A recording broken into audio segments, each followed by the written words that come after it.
Asianet ಸುವರ್ಣ ನ್ಯೂಸ್ನಲ್ಲಿ ರೇಣುಕಾ ಸ್ವಾಮಿ ಹತ್ಯೆ ಪ್ರಕರಣಕ್ಕೆ ಸಂಬಂಧಪಟ್ಟ ಹಾಗೆ ಮತ್ತೊಂದು ಎಕ್ಸ್ಕ್ಲೂಸಿವ್ ಆದಂತಹ ಸುದ್ದಿ. ದರ್ಶನ್ ಗ್ಯಾಂಗ್ನ ಮತ್ತೊಂದು ಎಕ್ಸ್ಕ್ಲೂಸಿವ್ ಸುದ್ದಿ.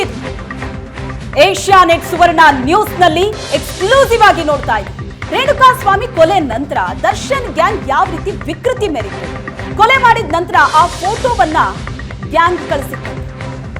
ಮೋಹನ್ ಕುಮಾರ್ ಎಂಬಾತನಿಗೆ ಹತ್ಯೆಯ ಫೋಟೋ ಕಳಿಸಿದ್ರಂತೆ. ಕಾಮಾಕ್ಷಿಪಾಳ್ಯ ಪೊಲೀಸರು ಮೋಹನ್ ಕುಮಾರ್ ವಿಚಾರಣೆ ನಡೆಸಿದ್ರು. ಆತನಿಂದ ಹೇಳಿಕೆಯನ್ನ ಪೊಲೀಸರು ದಾಖಲಿಸಿಕೊಂಡಿದ್ದಾರೆ. ಹತ್ಯೆ ಮಾಡಿದ ನಂತರ ರೇಣುಕಾ ಸ್ವಾಮಿ ಫೋಟೋ ಹೊಡೆದು ಕಳಿಸಿದ್ದಾರೆ.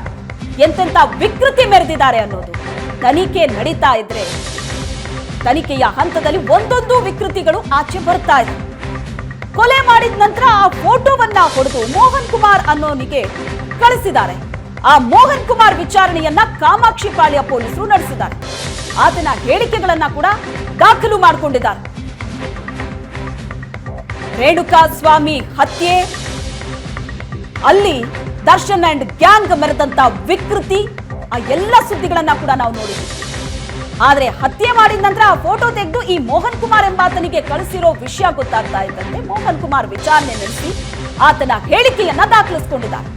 ಇನ್ನು ಫೋನ್ ವಿಚಾರಕ್ಕೆ ಬರೋದಾದ್ರೆ ದರ್ಶನ್ ಗ್ಯಾಂಗ್ ನ ಫೋನ್ ಸೀಕ್ರೆಟ್ ಏನಿದೆ ಇದು ರಿವೀಲ್ ಆಗುತ್ತಾ ಇದು. ಬೇರೆಯವರ ಹೆಸರಲ್ಲಿ ದರ್ಶನ್ ಮತ್ತು ಪವಿತ್ರ ಗೌಡ ಇಬ್ರು ಕೂಡ ಸಿಮ್ ಪಡ್ಕೊಂಡಿದ್ದಂತೆ ಬೇರೆಯವ್ರ ಹೆಸರಲ್ಲಿ. ಈ ಪ್ರಕರಣದ A1 ಆರೋಪಿ ಪವಿತ್ರ ಗೌಡ ಮತ್ತು A2 ಆರೋಪಿ ದರ್ಶನ್ ಫೋನ್ ಅನ್ನ ಈಗ CFSLಗೆ ರವಾನೆ ಮಾಡಲಾಗಿದೆ. ಹೈದರಾಬಾದ್ನ CFSLಗೆ ಇಬ್ಬರ ಫೋನ್ ಅನ್ನು ಕೂಡ ಕಳಿಸಿದ್ದಾರೆ. ಅದರ ರಿಪೋರ್ಟ್ಗಾಗಿ ಈಗ ಕಾಯ್ತಾ ಇದ್ದಾರೆ. FSL ವರದಿ ರಿಪೋರ್ಟ್ ಏನು ಬರುತ್ತೆ ಅನ್ನೋದರ ಬಗ್ಗೆ ಪೊಲೀಸರಿಗೆ ಈಗ ವೇಟ್ ಮಾಡ್ತಾ ಇದ್ದಾರೆ. ಇನ್ನಷ್ಟು ಸತ್ಯ ಹೊರಗಡೆ ಬರುವಂತ ಸಾಧ್ಯತೆ ಇದೆ.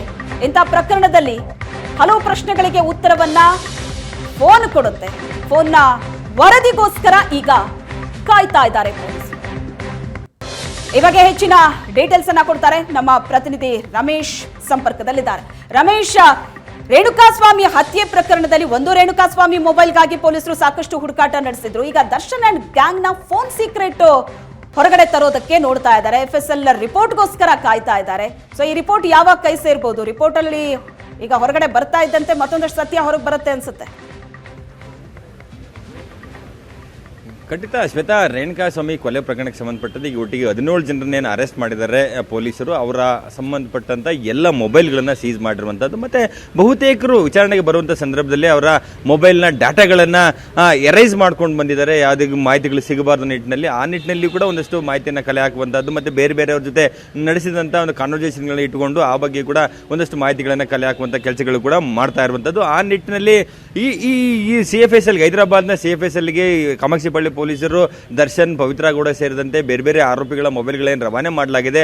ಆ ಒಂದು ರವಾನೆ ಮಾಡಿದ್ರೆ ಅಲ್ಲಿಂದ ವರದಿ ಬಂದದ್ದೇ ಆದಲ್ಲಿ ಇವರು ಏನು ಪ್ಲಾನ್ ಅನ್ನ ಮಾಡಿದ್ರು, ಅಂದ್ರೆ ಏನೆಲ್ಲ ಮೆಸೇಜ್ಗಳನ್ನ ರೇಣುಕಾ ಸ್ವಾಮಿ ಪವಿತ್ರ ಗೌಡಗೆ ಮಾಡಿದ್ದ, ಪವಿತ್ರ ಗೌಡ ಅವ್ರು ಯಾರಿಗೆ ಹೇಳಿದ್ರು, ಮತ್ತೆ ಯಾರಿಗೆ ಕಮ್ಯುನಿಕೇಶನ್ ಆಯಿತು, ರೇಣುಕಾ ಸ್ವಾಮಿ ಕಿಡ್ನಾಪ್ ಮಾಡ್ಕೊಂಡು ಬಂದಿದ್ದಾಗಲಿ ಅಥವಾ ಇಲ್ಲಿ ಅಲ್ಲೇ ಮಾಡಿದ್ದಾಗಲಿ, ಅಲ್ಲೇ ಮಾಡಿದ ನಂತರ ಆತನ ಶವವನ್ನು ಡಿಸ್ಪೋಸ್ ಮಾಡಿದ್ದಾಗಲಿ ಅಥವಾ ಅವರಿಗೆ ಹಣವನ್ನು ಕೊಟ್ಟದ್ದು, ಸಾಕ್ಷಿನಾಶ ಮಾಡಿದ್ದು, ಇದೆಲ್ಲದಕ್ಕೂ ಸಂಬಂಧಪಟ್ಟಂತೆ ಒಂದಷ್ಟು ಸ್ಪಷ್ಟವಾದಂಥ ದಾಖಲೆಗಳನ್ನ ಕಲೆ ಹಾಕಬೇಕು ಅಂದ್ರೆ ಅದು ಟೆಕ್ನಿಕಲ್ ಎವಿಡೆನ್ಸ್ಗಳು ಕೂಡ ತುಂಬಾ ಇಂಪಾರ್ಟೆಂಟ್ ಆಗುತ್ತೆ. ಹಾಗಾಗಿ ದರ್ಶನ್, ಪವಿತ್ರ ಗೌಡ ಮತ್ತೆ ಏನು ಪ್ರದೋಷ್ ಇದ್ದಾನೆ, ವಿನಯ್ ಇದ್ದಾನೆ, ಜೊತೆಗೆ ಇನ್ನೂ ಹಲವು ಜನ ವಿನಯ್ ಅವರೆಲ್ಲರೂ ಮೊಬೈಲ್ಗಳನ್ನು ಏನು ಕಳಿಸಿರುವಂತದ್ದು ಏನಿದೆ ಆ ಒಂದು ರಿಪೋರ್ಟ್ ಬಂದ ನಂತರವಷ್ಟೇ ಒಂದು ಸ್ಪಷ್ಟವಾದಂತಹ ಮಾಹಿತಿಗಳು ಬೇಕಾಗ್ತಿರುವಂಥದ್ದು. ಮತ್ತೆ ಇನ್ನೊಂದು ಪ್ರಮುಖವಾದ ವಿಚಾರ ಅಂದ್ರೆ ಈಗ ಸುಮಾರು ಒಂದು 6-7 ಜನ, ಅದರಲ್ಲಿ ವಿನಯ್ ಮತ್ತೆ ಪವಿತ್ರ ಗೌಡ ಸೇರಿದಂತೆ ವಿನಯ್, ಪ್ರದೋಷ್ ಇವರೆಲ್ಲರೂ ಕೂಡ ತಮ್ಮ ಹೆಸರಲ್ಲಿ ಯಾವುದೇ ಸಿಮ್ ಕಾರ್ಡ್ಗಳನ್ನ ಇಟ್ಕೊಂಡಿಲ್ಲ. ಯಾರ್ದೋ ಹೆಸರಲ್ಲಿ ಸಿಮ್ ಕಾರ್ಡ್ಗಳನ್ನ ಖರೀದಿ ಮಾಡಿ ಅದರಲ್ಲಿ ಅನಧಿಕೃತವಾಗಿ ಅವ್ರ ನಂಬರ್ಗಳನ್ನ ಬಳಸ್ತಾ ಇರುವಂಥದ್ದು. ಆದರೆ ಏನೇ ಇದ್ರು ಕೂಡ ಅಂದ್ರೆ ಯಾರ ಹೆಸರುಗಳಲ್ಲಿ ನಂಬರ್ಗಳಿತ್ತು ಅವರನ್ನ ಕರೆದು ಒಂದಷ್ಟು ಮಾಹಿತಿಗಳನ್ನ ಕಲೆ ಹಾಕುವಂತ ನಿಟ್ಟಿನಲ್ಲಿ ಕೂಡ ಪೊಲೀಸರು ಮುಂದಾಗಿರುವಂಥದ್ದು. ಮತ್ತೆ ಅದಕ್ಕೆ ಸಂಬಂಧಪಟ್ಟಂತೆ ಡಾಟಾಗಳು ಸಿಕ್ಕಿದ್ದೆ ಆದಲ್ಲಿ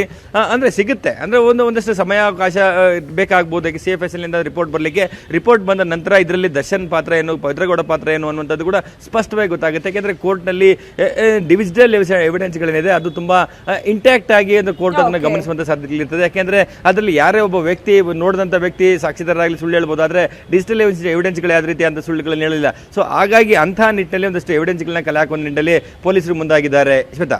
ಎಸ್ ರಮೇಶ್, ಹಾಗೆ ಸಂಪರ್ಕದಲ್ಲಿ ಮತ್ತಷ್ಟು ಡೀಟೇಲ್ಸ್ ಅನ್ನ ಪಡಿತೀವಿ. ರೇಣುಕಾ ಸ್ವಾಮಿ ಕೊಲೆ ಕೇಸಲ್ಲಿ ಒಂದು ಮೊಬೈಲ್ ವಿಚಾರವನ್ನ ನೋಡಿದ್ರಿ. ಮೊಬೈಲ್ ಎಷ್ಟು ಇಂಪಾರ್ಟೆಂಟ್ ಆಗುತ್ತೆ ಅದರ ಡೀಟೇಲ್ಸ್ಗಾಗಿ ಈಗ ಪೊಲೀಸರು ಕಾಯ್ತಾ ಇದ್ದಾರೆ ಅಂತ. ಮತ್ತೊಂದು CCTV DVR ಅದನ್ನು ಕೂಡ ವಶಕ್ಕೆ ಪಡೆದಿದ್ದಾರೆ. ಹಾಗಾಗಿ ಮತ್ತಷ್ಟು ಸಾಕ್ಷಿಗಳು ಈಗ ಪೊಲೀಸರ ಕೈ ಸೇರತ್ತೆ ಅದರ ಜೊತೆಗೆ ಮತ್ತೊಂದು ವಿಕೃತಿ ಇಲ್ಲಿ ಮೆರೆದಿರೋದು ಅಂತ ಅಂದ್ರೆ ರೇಣುಕಾಸ್ವಾಮಿ ಹತ್ಯೆಗೂ ಮುನ್ನ ಏನೇನ್ ನಡೀತು ಅನ್ನೋದು. ಹೊಟ್ಟೆ ತುಂಬಾ ಊಟ ಹಾಕಿದ್ದಾರೆ. ಹಾಗಾದ್ರೆ ಏನ್ ಮಾಡೋದಕ್ಕೆ ಹೊರಟಿದ್ರು ಈ ಗ್ಯಾಂಗ್ನವರು? ಹೊಟ್ಟೆ ತುಂಬಾ ಊಟ ಹಾಕಿಸಿ ರೇಣುಕಾಸ್ವಾಮಿಯನ್ನ ಈ ರೀತಿ ಬರ್ಬರವಾಗಿ ಹತ್ಯೆ ಮಾಡಬೇಕು ಅಂತಲೇ ಅಂದ್ಕೊಂಡಿದ್ರ? ಇದ್ರ ಬಗ್ಗೆ ಡೀಟೇಲ್ಸ್ ಕೊಡ್ತೀವಿ, ಒಂದು ಚಿಕ್ಕ ಬ್ರೇಕ್ ಆಗುತ್ತೆ.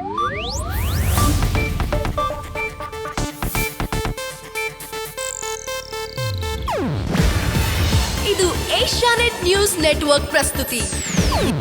ನೀವು ನೋಡ್ತಿದ್ದೀರಾ ಏಷ್ಯಾನೆಟ್ ಸುವರ್ಣ ನ್ಯೂಸ್.